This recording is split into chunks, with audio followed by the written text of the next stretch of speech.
Hey guys, what is up? It is Flag44 here, bringing you another video, doing a little recap of the Seahawks season. I never really got around to doing, I don't know, talking about the game or doing anything about the game, just because it was, I don't know, it was just so awesome. Just had to soak it all in, and then a couple times I had a chance to do it, but then, I don't know, I just never really got around to it. But now I'm at break.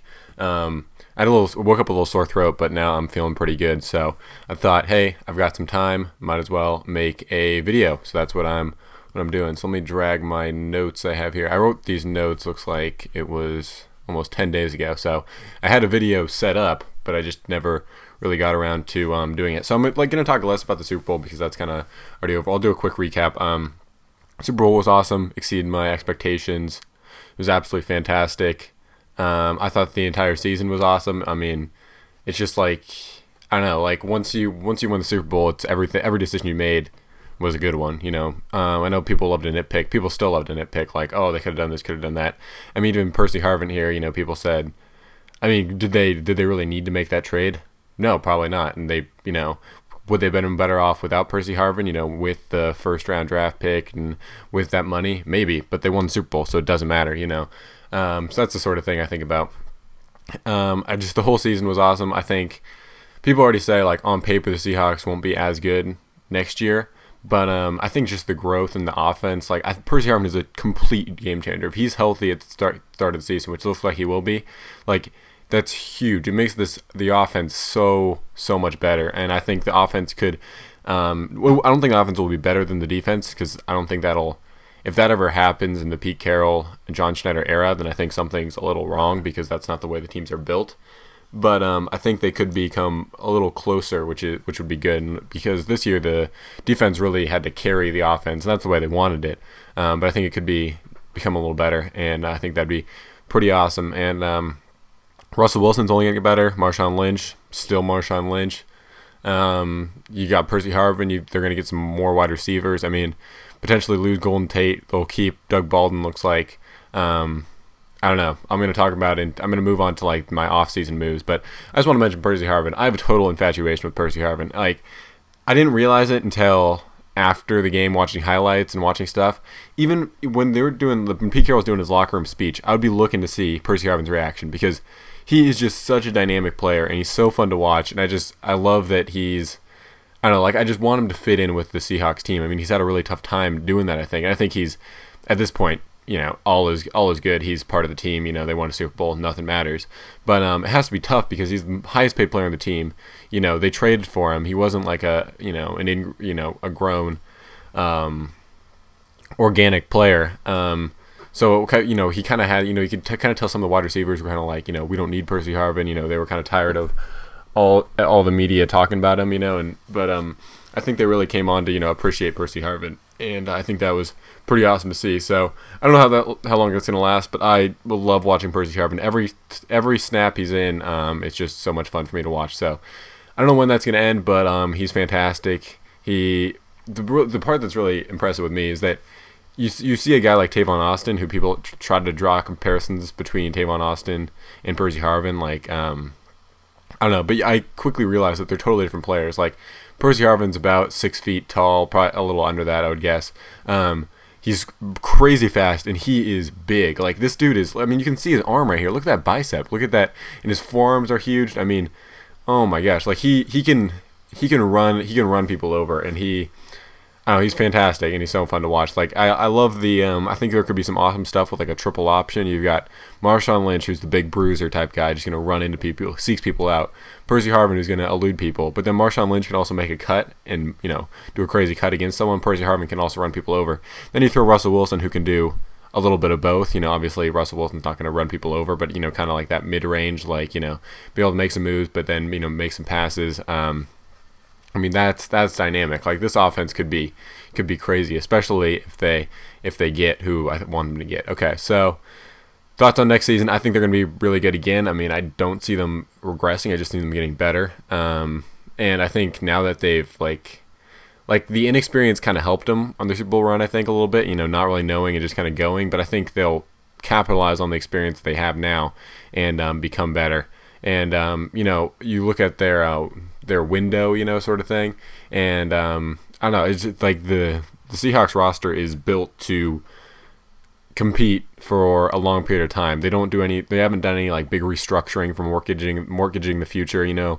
They do little stuff like they definitely made some sort of run this year, but it's not like they made a run, if they failed they were screwed. Like some teams are like, okay, we're gonna have our run, we're gonna make our run. If we don't hit it, we got to start over and rebuild. I mean, the concept is win forever, and that they're gonna be at that top level for as long as they can. And the key to that is drafting well and having good young guys. And the Seahawks didn't really use their draft picks this year. People want to say that's a negative, but when they won the Super Bowl, I mean, how can you say that's a negative? As long as they still have, you know, the guys, and they still have, you know, room for improvement there, I think they could be pretty good. So like Resign Michael looks like a crazy dynamic player. I'm excited for him to play some more. Jordan Hill should be another guy on the defensive line. Jesse Williams, another defensive lineman who could be crazy. Their old Simon. I mean, the people want to say this was, I think this was John Schneider's worst draft, but it's still not bad, you know, by any means, I don't think. And just because they didn't have to use their draft picks doesn't mean it was a bad draft, you know. So, like I said before, you can't nitpick when you win the Super Bowl, especially like this is the Seahawks' first Super Bowl. They have immunity for, you know, another 38 years or however long the Seahawks franchise has been around, you know. So that like it's all bonus from here pretty much. But I think they're gonna be going hard and not gonna be letting up. Okay, so here are my off-season moves. I wrote these, like I said, like 10 days ago. So I'm gonna read through them and then tell my thoughts on them now and do some other stuff with them. Okay, first step is cutting Sidney Rice. I think this is a pretty easy step. You save like $7 million on him. Usually, like the way I've kind of started looking at it is you look at the cap savings and say, okay, is that cap savings, you know, would you pay that guy the cap savings? Would you pay Sidney Rice $7 million? You know, that's kind of what you have to look at. And I don't think you do, because he's been hurt. You don't really need him, and I think he doesn't have much leverage in this situation. So I think. I think honestly that he could come back. Like that would not surprise me, because the reason I think that is that he's been constantly on the sideline with the Seahawks. I mean, he's been a part of the team even though he hasn't been playing. You know, it's not like he went to injured reserve and was just kind of done. You know, he was there on the sideline celebrating the Super Bowl. You know, acting like a part of the team. And I think, you know, maybe I would imagine he gets cut and then they let him, you know, test free agency, and then maybe he comes back because I don't know, it's a pretty good situation for him, and the Seahawks could use him because he's still a really good wide receiver. It's just not worth that type of money. Next step is trading Turbin for a late round pick to open a spot for Michael. I think this is big because I think they kind of have to force their hand a bit. Like, get rid of Turbin.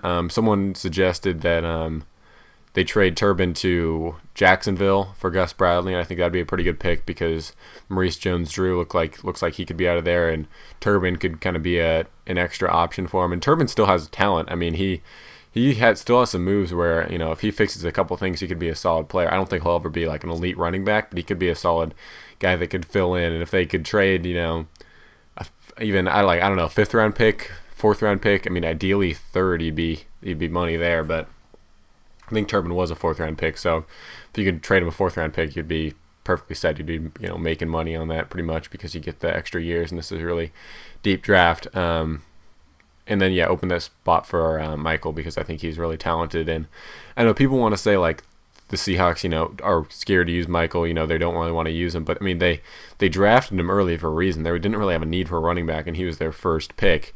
So they obviously like him, and they're gonna have to use him, I think, at some point. Next is extending Earl Thomas. This isn't really in like order. Like, I would say extending Earl Thomas is the biggest priority, while cutting Sidney Rice is a pretty easy choice. You know, extending Earl Thomas is a big deal because he just makes the whole defense go. And I think even like Richard Sherman, who's a fantastic cornerback, like you could plug, like, you know, we've seen that you plug Byron Maxwell into, you know, the cornerback position in Seattle, and he does a great job. And Byron Maxwell is a really good corner too, but I just don't think you don't need a cornerback as much as you need Earl Thomas as a safety, who is crazy fast, can make those big hits, pumps everyone up, is a leader on defense. He's an important guy to sign, I think, and especially because, you know, if you're signing him, he's going to be going hard. I mean, he wants to win multiple championships. You know, you want to sign guys that are hungry to win.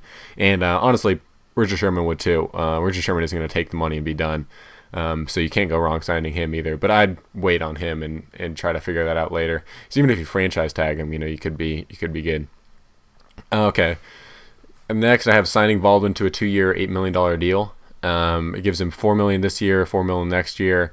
More money for him, and he'll still be a free agent soon. So this kind of shows, okay, Doug Baldwin, I know we've had, you know, you've been really good for us. We've had, like, you know, you haven't been used as much as we can. We're dedicating this money to you. We want you. We're not going to re-sign Golden Tate. We want you, because he's probably going to get second round tendered, which means he's going to make $2.1 million next year, which is more than he's been making, but not as much as he deserves, I don't think. And putting that second round tender on him, I think, is smart, because if someone wants to give you a second round pick for 1 year of Doug Baldwin, then that's pretty good. I think you got to take that, especially because the draft for wide receivers is so deep. Even though Doug Baldwin, I think, is a really good player, but 2-year, $8 million deal, because Golden Tate's probably gonna be around $7-6 million or whatever. So you're making money on that, and I think Baldwin's better than Golden Tate, just the way he does things and the way he fits in the offense. Resign Michael Bennett to a 3-year deal and guaranteed money. Looking back on this one, I don't know. I'm not really sure what I was thinking there. Like, ideally, you'd re-sign Michael Bennett. I think he'd be a good guy to sign, but I don't know if he's going to want a 3-year deal. He's probably going to want more, because he's made a name for himself and deserves more money. So that's going to be tough. I don't really like spending. I don't like spending my personal money, and don't really like spending the Seahawks money either, for salary cap reasons. For obviously the Mariners, I don't care as much, even though they still have sort of cap, but it's just not as strict. But yeah, re-signing Michael Bennett would be pretty good, because he can be that interior pass rusher and offers versatility there, especially if you cut a guy like Chris Clemons, which is another thing I want them to do, because Chris Clemons looks like he's declining a bit. Not really the same coming off his ACL injury. Getting older. You've got Cliff Averill for about the same amount of money, and Cliff Averill's better at this point. So you just kind of let him play out his contract. I don't know, like Michael Bennett, you want him, but you don't like need him necessarily. Like, you have to. I think he wants to come back to Seattle. Seattle wants him, but if someone wants crazy money for him, you have to be able to let him go. It's not like he's. I mean, he's pretty important, but if I were to say you can extend Earl Thomas or you can sign Michael Bennett, I extend Earl Thomas, because Earl Thomas is younger. I mean, Michael Bennett has this weird, like, shoulder injury. Even though, like, all these players, like, have, like, degenerative shoulders. Like, that's why Chris Polk wasn't drafted high, and it turns out they're fine, which is weird to me, because, like, you just assume they're going to be okay. Like, even coming off ACL injuries, I don't really think of, like, oh, how's he going to respond for this ACL injury? It's kind of like, oh, just a matter of time. Even though it's a big injury, and I mean, it takes longer than, the actual recovery time to get back to normal, which is why what Adrian Peterson did is so amazing. So I don't know. Next thing is take a look at Julius Peppers if cut, which looks like he will be, because he just has a crazy cap number, and I think this would be a pretty good option, because obviously the Seahawks are a really good team. He could come over here, short deal, get a ring. Maybe you look at a guy like Justin Tuck or something like that. That'd be pretty sweet. Okay, and then next, re-sign Tavares Jackson, the same deal as he had this year. I think that would be pretty nice, because you get him. He's a really capable backup. He knows the system and everything. I think that'd be pretty solid. I don't know if he's gonna want more, or maybe he has a better option, but I mean, that just seems like a logical step if both sides are happy with that.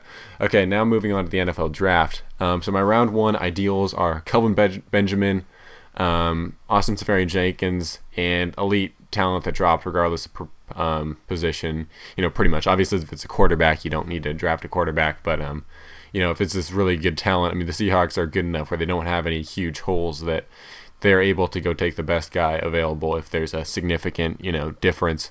But at first I was really in on Kelvin Benjamin. I thought he could be like a game changer, and I still think he could be. And if he was there, he'd be really tempting. But now I'm more on board with Austin Seferian-Jenkins, just because I've watched him at Washington. I've seen what he can do. He's a crazy blocker. He's crazy athletic. I think if he's on the board there, he's gonna be really tempting because of guys like Jimmy Graham, Gronkowski. I think he can be that sort of guy, even a better blocker. So the Seahawks are relying on a good blocker like Zach Miller, which could make Zach Miller, expendable. So I don't know. I think he'd be the guy if Kelvin Benjamin and Offseason were both there. Ooh, that's tough. I mean, I'd have to go Offseason because I trust his skill set more. Kelvin Benjamin's still a little more of a wild card. Like, he probably has more. I mean, wide receivers are more valuable. But I just, I know what you have in Offseason. I think I like that. Kelvin Benjamin's still a little more unknown. But either of those I'd be really happy with. So, yeah, I'm looking for them to get a solid player there. And they could even trade down if need be, since it's a really deep draft. Maybe recoup a third rounder, move down into the early second round. I think they could have success there. So my late round ideals would be Keith Price as an undrafted free agent to develop under Russell Wilson. Keith Price wasn't invited to the NFL Combine. People have concerns over his height and how good he is, how durable he is.